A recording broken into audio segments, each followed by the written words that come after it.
ជំរាបសួរសួស្តីអ្នកនរគ្នាឥឡូវយើងមកវិលត្រឡប់ជួបគ្នាម្ដងទៀតជាមួយនឹង vlog នៅខេត្តសៀមរាប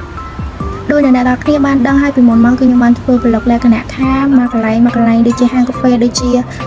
នៅអង្គរចឹងទៅតែសម្រាប់វីដេអូនេះគឺខ្ញុំបានគូផ្សំជាមួយនឹងវីដេអូទាំងអស់ដែលខ្ញុំបានដើរលេងនៅខេត្តសៀមរាបរយៈពេល2យប់3ថ្ងៃអ្នកនរគ្នា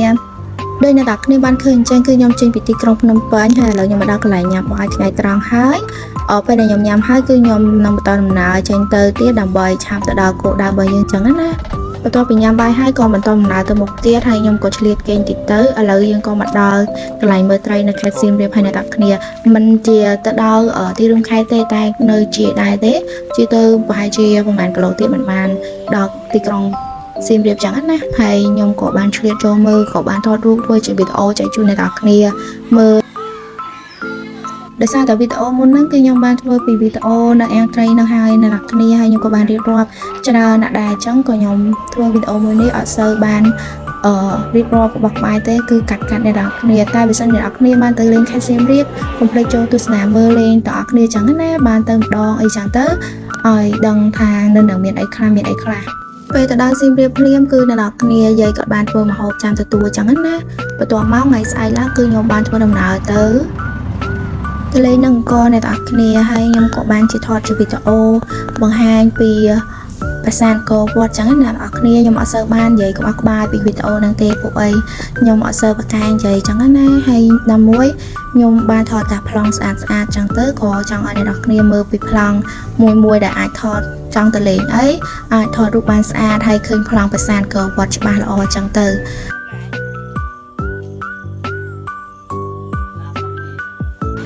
បន្ទាប់ពីញ៉ាំបាយគេងថ្ងៃត្រង់ហើយខ្ញុំក៏នឹកឃើញថាចង់ប្របងដើរលេងទៅញ៉ាំកាហ្វេកន្លែងថ្មីចឹងណាអ្នកគ្នាពួកអីអត់ចង់នៅផ្ទះទេមកយើងមកដើរលេងណាមួយតិចថ្ងៃហងក៏ចង់ដើរលេងឲ្យបានច្រើនដូចហាងកាហ្វេនេះចឹង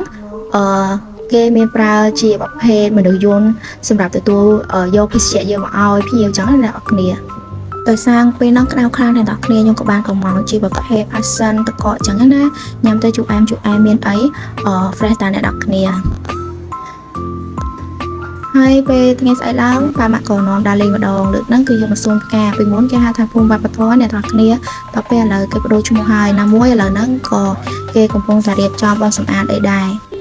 ដូចនេះចឹងយើងចូលទៅដល់មុនដំបូងគឺយើងបានដើរមើលជាប្រភេទ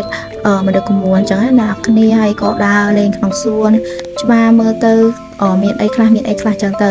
มันខុសពីមុនប្រហែលទេអ្នកនរគ្នាគ្រាន់ថាឥឡូវស្ងាត់មនុស្សហើយក៏មិនសូវជាមានអីមើលច្រើនចឹងណាជាក់ស្ដែងអ្នកនរគ្នាគឺគេកំពុងតែរៀបចំចឹងណាចឹងប្រទេសទៀតហ្នឹងអាចនឹងមានអីថ្មីផ្នែកសម្រាប់ឲ្យបងប្អូនទាំងអស់គ្នាទៅមើលទៅលេងនៅខេត្តសៀមរាបចឹងណាអ្នកនរគ្នាហើយនេះគឺជាការរៀបចំវាំងដូចជាការប៉ັດចឹងអ្នកនរគ្នាឥឡូវប៉ាម៉ាក់ក៏គាត់បានថតរូបទុកជាអនុស្សាវរីយ៍ចឹងណាពួកអីនៅកន្លែងហ្នឹងមានសួនសម្រាប់ថតរូបហើយទៅជាមានអារម្មណ៍ថាស្រស់ស្រាយខ្លាំងអ្នកនរគ្នាពួកអីសម្រាប់ដើមឈើ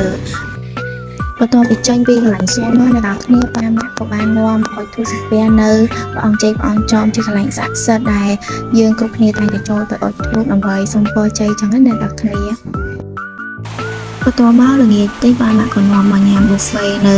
ខេត្តសៀមរាបហ្នឹងហើយខ្ញុំក៏បានច្បាស់ថាហាងរបស់គាត់ហ្នឹងមានឈ្មោះអីដល់អ្នកគ្នាគាត់ថាចង់ឲ្យអ្នកគ្នាមើលពីការញ៉ាំហើយនឹងដើរលេងចឹងទៅដោយដែលខ្ញុំឃើញចឹងដោយអ្នកគ្នាឃើញចឹងគឺខ្ញុំមកយកជាប្រភេទគីមបាប់ហើយនឹងនំគ្រក់ជប៉ុនចឹងណាឥឡូវយើងធ្វើការញ៉ាំទៅអស់គ្នាមកដល់ព្រឹកថ្ងៃទី3អ្នកនរគ្នាប៉ាក៏ឲ្យមកផ្សារនៅជិតផ្ទះដើម្បីមកទិញនំបញ្ចុកញ៉ាំនំបញ្ចុកស្លខ្មែរយ៉ាងណាអ្នកនរគ្នាហើយបងក៏ឆ្លៀតទិញលបឆាញ៉ាំដូចទិញនំបញ្ចុកដល់បញ្ចប់អ្នកនរគ្នាពួកប៉ាបានញ៉ាំដូចជាថ្ងៃទី2មានថារសជាតិឆ្ងាញ់ហើយប៉ាក៏ឲ្យមកទិញថែមហើយខ្ញុំក៏បានជិះលេងដើម្បីរកហាងកាហ្វេទិញញ៉ាំចឹងណាហើយថ្ងៃឡើងខ្ញុំក៏មកដើរកាហ្វេញ៉ាំថែមទៀតគឺដើរលេងអ្នកនរគ្នាដើម្បីថតប្លុកឲ្យអ្នកនរគ្នាមើល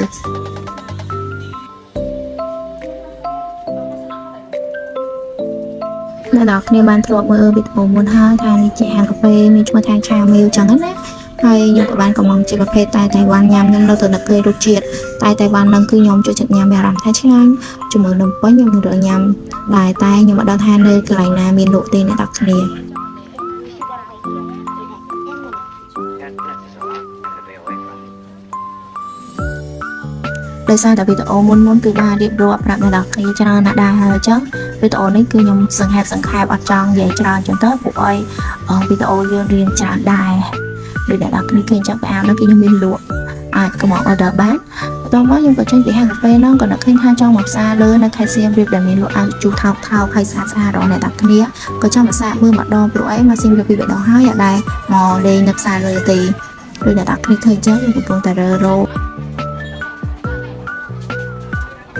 ហើយនេះក៏ទិញបានកាបូបមួយសម្រាប់យកទៅរៀនចឹងណាមួយនឹង20000ហើយខ្ញុំទិញបានច្រើនដែរអ្នកនរគ្នាតែចៃដន្យនេះខ្ញុំបានបាត់កៅអោមួយថងហើយមួយថងនឹងដូចជា7-40000ដែរពេលហ្នឹងក៏ប្រហែលជាខ្ញុំផ្លេចអ្នកនរគ្នា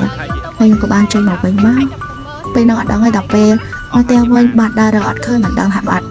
សង្ស័យដែរអ្នកនរគ្នាហើយក៏បានទិញដូចជាផ្លែច័ន្ទខ្ចីអ្នកនរគ្នាយកមកបុកប្រហុកញ៉ាំតែចៃដន្យអីផ្លេចទៀតចុងក្រោយក៏អរគុណនិងជំរាបលាអ្នកនរគ្នាកុំភ្លេចតាមដាននៅវីដេអូថ្មីទៀតណាបាយបាយ